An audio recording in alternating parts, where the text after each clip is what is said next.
Good morning students. 12th class agriculture chemistry after enzymes. आज हम discuss करेंगे about lipids. Lipids वसा, इनके बारे में अपन लोग डिस्कस करने जा रहे हैं। तो स्टार्ट करते हैं। Let's start. लिपिड्स वसा। हम आपको बता देते हैं कि लिपिड्स जो हैं उसमें किस तरह से इसको स्टडी किया जाएगा, उसके कौन कौन से पॉइंट्स अपन को डिस्कस करने हैं। फर्स्ट ऑफ ऑल हम डिस्कस करेंगे फर्स्ट पॉइंट परिभाषा, definition of lipid. Second point हम बात करेंगे लिपिड्स का वर्गीकरण, क्लासिफिकेशन ऑफ लिपिड्स। देन हम बात करेंगे बेटा लिपिड्स की संरचना, कुछ बेसिक स्ट्रक्चर्स अपन चेक करेंगे, structure of lipids. And finally हम बात करेंगे importance of lipids in human being और लिविंग ऑर्गेनिज्म। लिपिड्स का जैविक महत्व, biological importance, biological importance of lipids. तो इन्हें हम डिस्कस करने वाले हैं।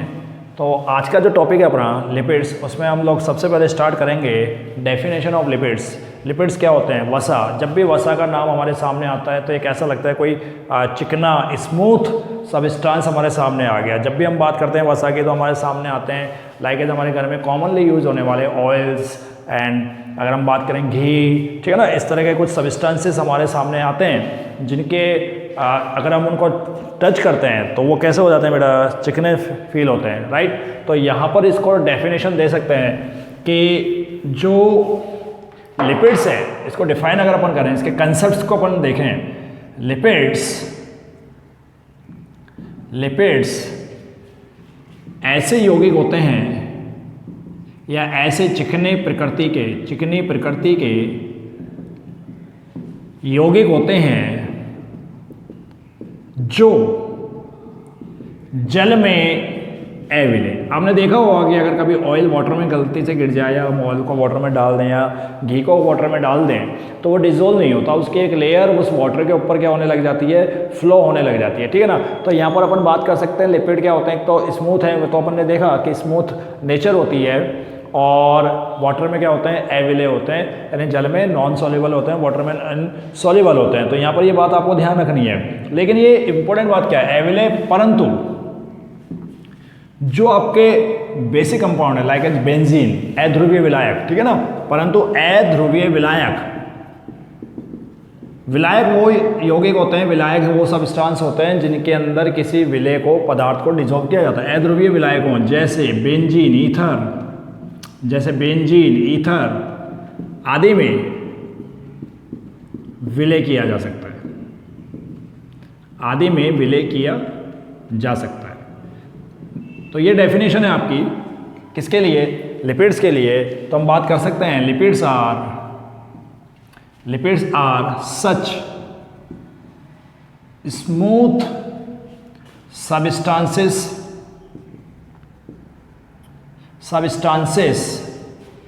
which are insoluble in water but soluble in non-polar solvents like as benzene, ether, etc. Okay. तो यहाँ आपको ये ध्यान रखना है कि लिपिड्स क्या हैं, उनको डिफाइन कैसे करते हैं। इसके बाद हम बात करते हैं आगे इनके क्लासिफिकेशन की। लिपिड्स को किस तरह से क्लासीफाई किया जा सकता है।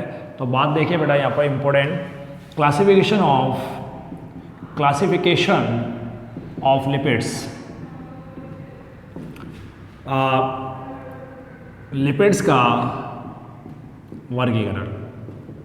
ओके तो देखो बड़े लेवल पर अगर अपन इसको क्लासीफाई करें, लिपिड्स को अगर अपन बड़े लेवल पर लार्ज स्केल पर अगर इसको क्लासीफाई करते हैं तो ये टोटल 3 पोर्शन में डिवाइड होता है, टोटल 3 पोर्शंस में डिवाइड होता है, जिसमें अपन बात कर सकते हैं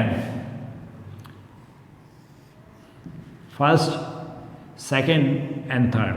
first one is simple lipids, सरल लिपिड।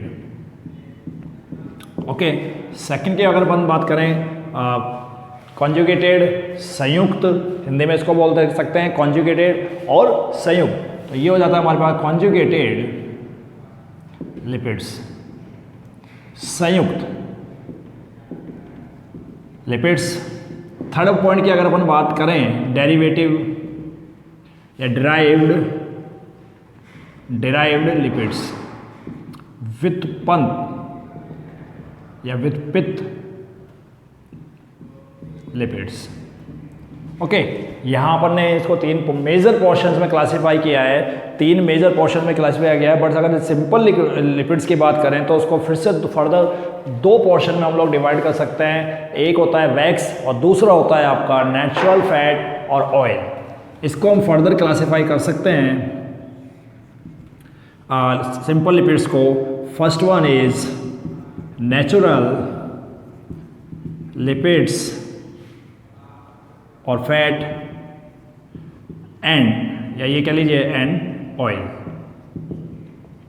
यानी प्राकृतिक वसा, प्राकृतिक वसा व तेल। और सेकंड वन है बेटा वैक्स। आप अच्छे से जानते हैं मोम के बारे में, वो भी एक चिकना पदार्थ होता है, स्मूथ नेचर का होता है, वाटर में इंसोल्यूबल होता है, ठीक है ना। और अगर हम हमारे घर में कैंडल जो मोमबत्ती है उसके अगर थोड़ा सा पीस लेकर वाटर के अंदर डिजोल्व करने की कोशिश करें तो इजीली डिजोल्व नहीं होता वहाँ पर। तो ध्यान ये रखें कि वैक्स एक सिंपल लिपिड के अंदर आ रहा है, इसके अलावा नेचुरल एंड। अब आगे डिस्कस करते हैं कि लिपिड्स वास्तव में है क्या। लिपिड्स वास्तव में अगर इसको केमिकली अगर अपन चेक करते हैं तो क्या है, ठीक है ना। अब हम एक एक करके इनके बारे में थोड़ा थोड़ा पढ़ेंगे कि क्या होते हैं सिंपल लिपिड्स, और सिंपल लिपिड्स में नेचुरल लिपिड्स और वैक्स के बारे में अपन बात करेंगे। कॉन्जुगेटेड लिपिड्स क्या है, इनकी डेफिनेशन को अपन देखेंगे, और व्युत्पन्न लिपिड्स की डेफिनेशन को हम लोग देखेंगे। तो सबसे पहले अपन डिस्कस कर रहे हैं सिंपल लिपिड्स, और इसमें अपन पहला डिस्कस कर रहे हैं नेचुरल फैट्स और ऑयल्स, प्राकृतिक वसा व तेल, इसे हम डिस्कस करने वाले हैं, ठीक है ना। तो पहले अपन बता देते हैं कि प्राकृतिक वसा बनती कैसे है। तो बेटा ध्यान रखिए, जो हमारे अल्कोहल है, अल्कोहल की क्रिया यदि मैं किसी वसीय अम्ल से करा दूं, अल्कोहल की क्रिया यदि मैं किसी वसीय अम्ल से करा दूं, जैसे ओलिक एसिड, पामीटिक एसिड, ठीक है ना, तो इनकी क्रिया से जो प्रोडक्ट बनने वाला है वो बनने वाला है क्या, वो बनने वाला है एस्टर, और वो एस्टर होगा हमारे पास एस्टर ऑफ ग्लिसरॉल। तो हम ये कह सकते हैं कि जो आपके सिंपल लिपिड्स के अंदर वसीय यानी प्राकृतिक वसा आ रही है या ऑयल आ रहा है, वो वास्तव में क्या है, ग्लिसरॉल के वसीय अम्ल, ग्लिसरॉल के वसीय अम्लों के क्या है बेटा, ट्राई एस्टर है। ग्लिसरॉल के वसीय अम्लों के एस्टर्स हैं, और ग्लिसरॉल किस फॉर्म में आ रहा है, एल्कोहलिक फॉर्म में हम लोग उसको यूज कर रहे हैं, एल्कोहलिक फॉर्म में हम उसको यूज कर रहे हैं। तो डेफिनेशन हम दे सकते हैं, these fats are triesters of, these fats are triesters of fatty acids of glycerol। Okay, ये वसा ग्लिसरॉल के वसीय अम्लों की ट्राई एस्टर यौगिक होते हैं, ठीक है ना, ट्राई एस्टर्स होते हैं, ये ध्यान रखेंगे। तो अगर अपन यहाँ फॉर्मूले को बात करें, इनको डिस्कस करें, तो किस तरह की स्ट्रक्चर बन सकती है। देखिए यहाँ पर COH, राइट, COH अपन यहाँ पर ले लें और इसका COH के बाद अपन बात कर लें यहाँ पर HH, this one CH2, COH H, COH H and H। तो ये बन गया आपके पास C3 1 2 3 4 5 6 7 8 H8O3, एक अल्कोहल बन गया है, ठीक है। दिस इज नाउ, अब एक हम एसिड ले रहे हैं, ये एसिड है R डैश, इसके 3 मॉलिक्यूल हम ले रहे हैं R, दिस वन। तो ये आपका फैटी एसिड हो गया COOH, sorry,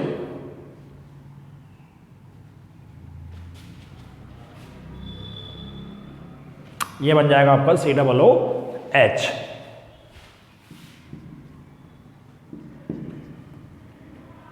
this one, okay. ये हो गया आपका फैटी एसिड,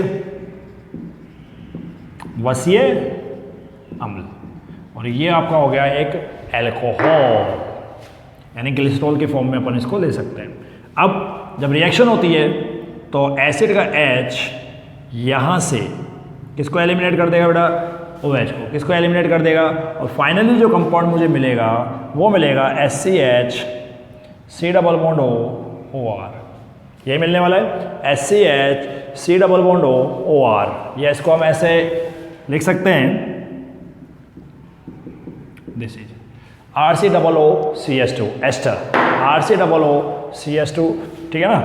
देन C, देखिए ये से कनेक्ट हो रहा है, this one COOR, then CHHO COOR, this one. तो ये बन गया आपका ट्राई एस्टर ऑफ ग्लिसरॉल, यानी फैटी नेचुरल फैट, ये कह सकते हो आप फैट और ऑयल, ठीक है ना। This is the first point of simple lipid, सरल लिपिड का पहला पॉइंट है नेचुरल लिपिड। तो नेचुरल लिपिड के लिए अपन ने डिफाइन क्या किया कि नेचुरल लिपिड वास्तव में ट्राई एस्टर होते हैं ग्लिसरॉल के फैटी एसिड के, ग्लिसरॉल के फैटी एसिड के। This is the formula of glycerol, ठीक है ना। इसके फैटी एसिड के क्या बनने वाले हैं, ट्राई एस्टर बनने वाले हैं, और इन्हीं को अपन क्या बोलेंगे यहाँ पर, इन्हीं के लिए अपन नाम देंगे कि ये नेचुरल फैट है, और या ऑयल्स के फॉर्म में अपन इसको बात कर रहे हैं, ठीक है बेटा। तो आगे चलते हैं नेक्स्ट पॉइंट कि वैक्स क्या है और वैक्स को किस तरह से अपन लोग डिफाइन करने वाले हैं।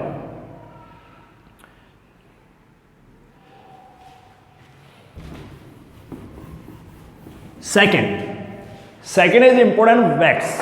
What is wax? कॉमनली अभी मैंने जैसे थोड़ी देर पहले बताया कि अगर हम नॉर्मली जानते हैं वैक्स के बारे में, और ये सारे जो होते हैं लॉन्ग चेन होती हैं मोनोहाइड्रिक अल्कोहल की, मोनोहाइड्रिक अल्कोहल, तो अपन ये बात कर सकते हैं बी वैक्स, मोनोहाइड्रिक एल्कोहलों की लंबी श्रृंखला, इस वर्ड पे ध्यान दें, long chain of monohydric alcohols. पहले आपको मैं बता देता हूं कि मोनोहाइड्रिक होता है जिसमें सिंगल OH ग्रुप होता है, जिसके अंदर सिंगल OH ग्रुप होने वाला है, ठीक है ना। और इनके इन ऐसे एल्कोहल्स की जिनमें सिंगल OH ग्रुप है, monohydric, with alcohols with single OH group, एकल OH समूह से बनने वाले जो अल्कोहल हैं, एकल OH समूह से बनने वाले जो अल्कोहल्स हैं और वो मोनोहाइड्रिक अल्कोहल में आ रहे हैं, उनकी अपन एक लंबी चेन बनाएंगे, और उनकी एक लंबी चेन क्या अपन क्या बनाने वाले हैं, एस्टर, ठीक है ना। तो अपन ये बात कर सकते हैं वैक्स क्या है, वैक्स रियल में long chain of monohydric alcohol. तो इसके लिए अपन बात कर सकते हैं इनकी लंबी चेन के फैटी एसिड्स हैं। तो वैक्स को मैं डिफाइन कर रहा हूं, डेफिनेशन ऑफ वैक्स। तो ध्यान दें बेटा, वैक्स इज या वैक्सेस आर लॉन्ग चेन या fatty acids, ester of fatty acids, ester of fatty acids with long chain of with long chain of monohydric alcohols. Okay, लंबी मोनोहाइड्रिक एल्कोहलों की श्रृंखला व लंबी वसीय अम्लों की श्रृंखला के एस्टर,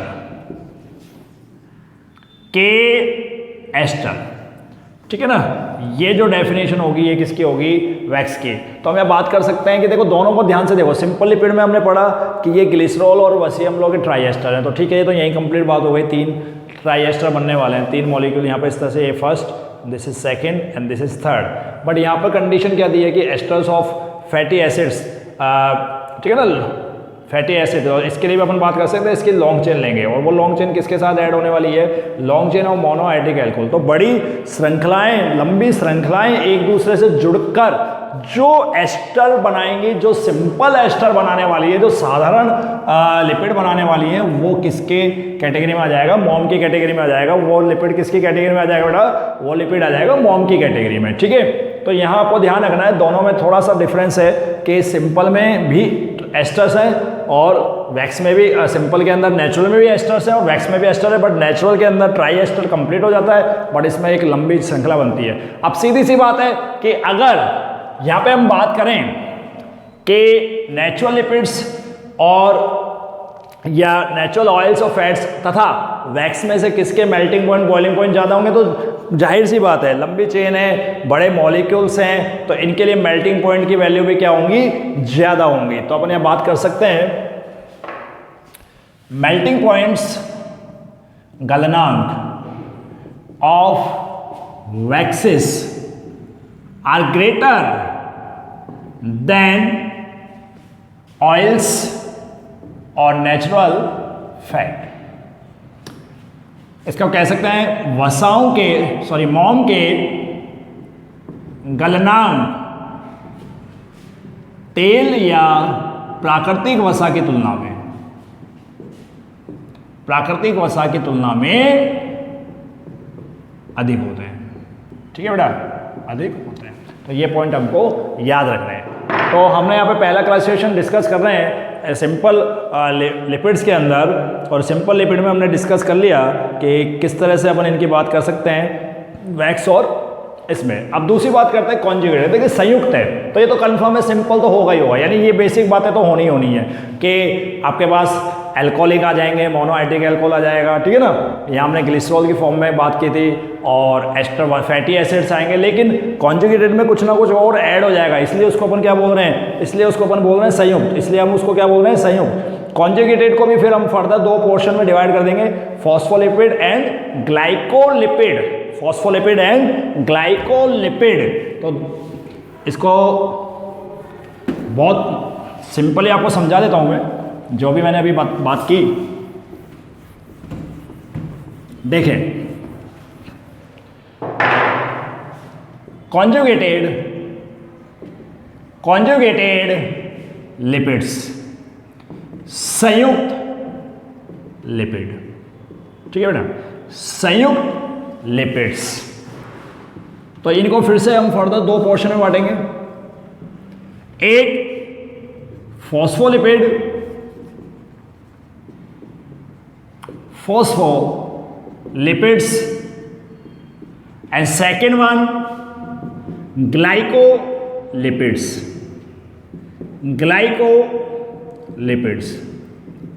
ठीक है बेटा।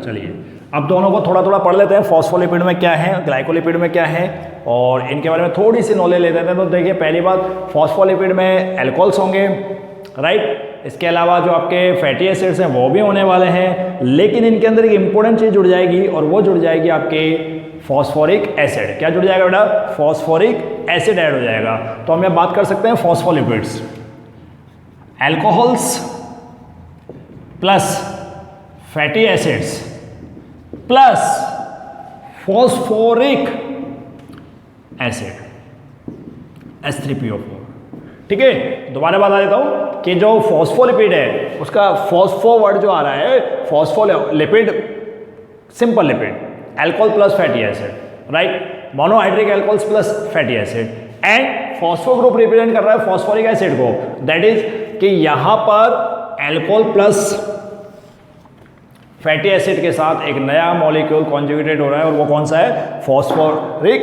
Acid, right. तो यहां पर इसके अलावा ये कहां मिलने वाला है, सेल, हाँ एक बात और, इसमें नाइट्रोजिनस चार, नाइट्रोजिनस बेस भी मिलेंगे जैसे एडिनिन, ठीक है ना, नाइट्रोजनी क्षार भी यहां मिलने वाले, नाइट्रोजनी क्षार इनको बोलते हैं, जैसे एडिनिन, एडिनिन, एडिनाइन, ग्वानाइन, ठीक है, साइटोसिन, इस तरह के जो adenine, guanine, cytosine, thymine, cytosine, thymine, ये यहां पर मिलेंगे, एडिनिन, ग्वानिन, साइटोसिन, थायमिन, ये हम आरएनए डीएनए में डिस्कस करते हैं, न्यूक्लिक एसिड में AGCT, और यूरेसिल भी हो सकता है, तो यहां पर इनकी बात करते हैं, टोटल 5 होते हैं ये यूरेसिल, यूरासिल, ठीक है, इनको मिलाकर ये बनेगा। और फॉस्फोलिपिड का जो फंक्शन है, या ये कहते हैं इसकी जो प्रेजेंस है, इसकी प्रेजेंस जो है और फंक्शन जो है, ये इसका function cell membrane formation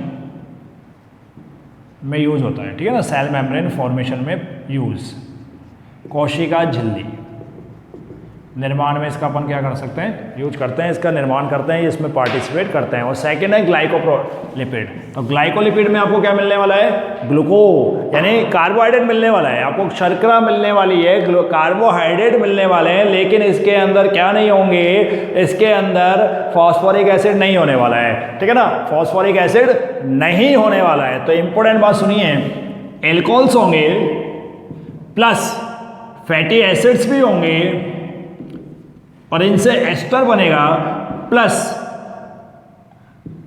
sugar, ठीक है ना, यानी कार्बोहाइड्रेट,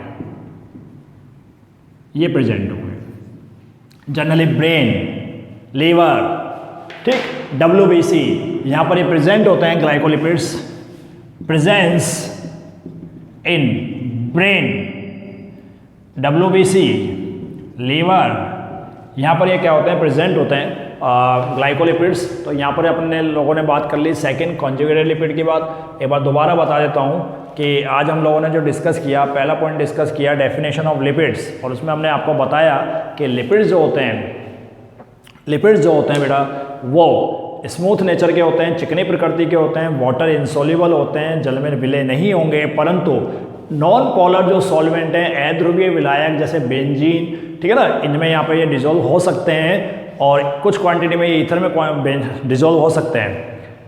फिर फर्दर हमने इसके क्लासिफिकेशन को डिस्कस किया, मैंने मेजर 3 पॉइंट्स में इसको क्लासीफाई किया है, सिंपल, कॉन्जुगेटेड एंड डेरिवेड, पहला सरल, दूसरा संयुक्त और तीसरा व्युत्पन्न लिपिड्स।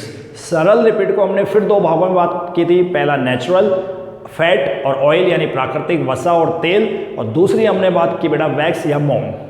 प्राकृतिक वसा या तेल का जो फॉर्मेशन होता है वो किस तरह से होता है, उसके लिए हमने बात की थी कि आप अल्कोहल ले लीजिए, और हमने वहाँ ग्लिसरॉल को लिया था अल्कोहल के फॉर्म में। ग्लिसरॉल की रिएक्शन हमने जब फैटी एसिड्स के साथ कराई, फैटी एसिड के साथ कराने पर मैंने आपको कहा फैटी एसिड के कुछ एग्जांपल्स हैं, जैसे oleic acid, palmitic acid, stearic acid, इनके साथ हम रिएक्शन कराते हैं तो जो बेसिक कंपाउंड बनने वाला है, प्रोडक्शन होने वाला है, वो एस्टर का प्रोडक्शन होने वाला है। और यहाँ जो ट्राई एस्टर ऑफ ग्लिसरॉल बनता है, ठीक है, ट्राई एस्टर ऑफ ग्लिसरॉल बनता है, वही आपका नेचुरल ऑयल और नेचुरल फैट के रूप में काम आने वाला है, उसके लिए ये बात हम करते हैं। सेकंड हमने बात की सिंपल लिपिड यानी साधारण वसा के अंदर वैक्स की। वैक्स में आपको ध्यान ये रखना है कि जो मोनोहाइड्रिक अल्कोहल है, ठीक है ना, उनकी एक लंबी चेन लेनी है, और दूसरी जो फैटी एसिड है, वसा अम्ल है, उनकी भी एक लंबी श्रृंखला, लंबी चेन लेनी है, और दोनों के फलस्वरूप जो फैटी एसिड का जो एस्टर बनने वाला है, जो एस्टर बनेंगे, जो एस्टर प्रोडक्ट होगा वो आपका क्या कहलाएगा, वैक्स कहलाएगा। अब चूंकि फैटी एसिड के अंदर एक लॉन्ग चेन बन रही है, लॉन्ग फॉर्मेशन हो रहा है, मॉलिक्यूल बड़ा हो रहा है, तो उसके गलनांक या मेल्टिंग पॉइंट नेचुरल ऑयल से क्या हो जाते हैं, हम जब तेल को गर्म करते हैं घर पर बड़ी जल्दी गर्म हो जाता है ना एक नॉर्मल टेम्परेचर पर, लेकिन अगर आप मोम को गर्म करेंगे थोड़ा सा टाइम लगेगा वहाँ पर। नेक्स्ट कॉन्जुगेटेड लिपिड की, कॉन्जुगेटेड में हमने बात की थी, देखिए फैटी एसिड्स जो बनने वाले हैं वो आएंगे, फैटी एसिड इसमें होंगे, एल्कोहल्स इसमें होंगे, लेकिन कॉन्जुगेटेड में इन दोनों के अलावा ये जो एस्टर बनेगा, इन एस्टर्स के हम ये कह सकते हैं फैटी एसिड मतलब एल्कोहल्स के साथ एक एस्टर बन गया, एस्टर में हम कुछ ऐड करेंगे। अगर हम एस्टर में ऐड करते हैं नाइट्रोजनस बेस, नाइट्रोजन क्षार, जो हम आरएनए डीएनए के लिए डिस्कस करेंगे, adenine, guanine, cytosine, thymine, uracil, अगर उनको ऐड कर दें और साथ में फॉस्फोरिक अम्ल, तो वो बन जाता है फॉस्फोलिपिड, और फॉस्फोलिपिड संयुक्त लिपिड का एक प्रकार है, कॉन्जुगेटेड लिपिड का एक टाइप है। दूसरी बात करें, अगर हम फॉस्फोरिक एसिड को हटा दें, वहाँ पर सिर्फ हम फैटी एसिड और अल्कोहल के साथ हम शर्करा डाल दें, कार्बोहाइड्रेट डाल दें, तो जो बनने वाला है वो बनने वाला है ग्लाइकोलिपिड। तो कॉन्जुगेटेड लिपिड को भी हमने दो भागों में डिवाइड कर दिया। थर्ड पॉइंट, ड्राइव्ड लिपिड, विथपित लिपिड, ठीक है ना, विथपित वसा जो सिंपल या कॉन्जुगेटेड बेस से बनने वाली है, आगे जाके बनने वाली है, उनसे विथपित होने वाली है, इनको हम बात करते हैं विथपित लिपिड के अंदर, ड्राइव्ड लिपिड्स के अंदर, राइट। तो यहाँ इस क्लासिफिकेशन के बाद फर्दर हम डिस्कस करेंगे कि इनकी स्ट्रक्चर क्या है, कैसे इनको क्लासीफाई किया जा सकता है स्ट्रक्चर के बेस पे। सिंपल लिपिड में अगर हम देखेंगे कि इनकी संरचना को किस प्रकार दिखाया जाता है, कैसे इस पर क्वेश्चन आते हैं, वो हम फर्दर क्लास में करेंगे। Okay, thank you.